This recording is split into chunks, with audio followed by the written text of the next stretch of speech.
पंचभूतरे विलीन हेले रमाकांत रथंक पार्थिव शरीर आज पुरी स्वर्गद्वार रमाकांत रथंक अंतिम सत्कार होइछि। संपूर्ण राष्ट्रीय मर्यादा सह शेषकृत्य सरिछि। पुओ पिनाकी रथ बापा मुखाग्नि देथिले। लुह भिजा आखि कोहभरा छाती रे एही विशिष्ट साहित्यिक लेखक कवि प्रशासक शेष विदाय देथिले समस्ते।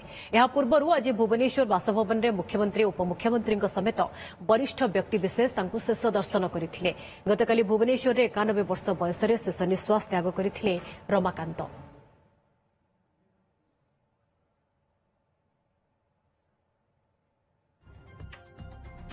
एक साहित्य सभारे निज चर्चित काव्य ग्रंथ श्रीराधारू किछि पद आवृत करथिले रमाकांत रथ। तांकरी मुहरु केमिति लागुथिला श्रीराधा आसंतु शुनिबा। श्रीराधारू पढुची श्रीकृष्णकर देहांत खबर सुनला परे राधांकर प्रतिक्रिया। तमे आउ नाह बोली खबर आसीछि। मु तमर अन्यतम विधवा नुहे कि तम शब पछे पछे जाउथिबा लोकंक भितरु जणे नुहे। तमर शब तो बहुदूर वृंदावन ठारू। सुंथारे सिंदूर मोर एबे एबे बेसी लाल दिशे। लोकंक विनोद पाई नाचिबा कुदिबा छाड़ी देई आस बर बेसे। कन्या परी मु पिंधिची अलंकार पाट पीतांबरी। जेते थट्टा अपजस सबुरी जवाब देवी चूड़ी झमझम करी। तमे आउ नुह कहा पिता पुत्र स्वामी। आमर विदाय दिन पूर्व राति परी तमे आज शुद्ध चगलामी। ध्वनि परी छिगुलाओ छुई दियो मो कुमारी निर्जनपण को।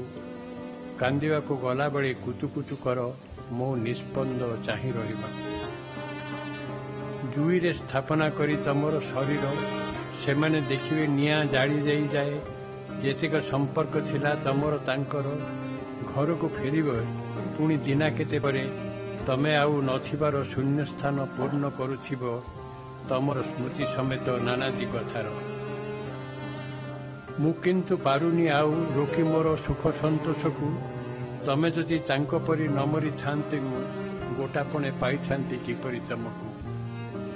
काहारी को जणा नाही तमे अछ तेणु मु नई को आसीबा बाटरे पछे पछे आसीबेनी केही।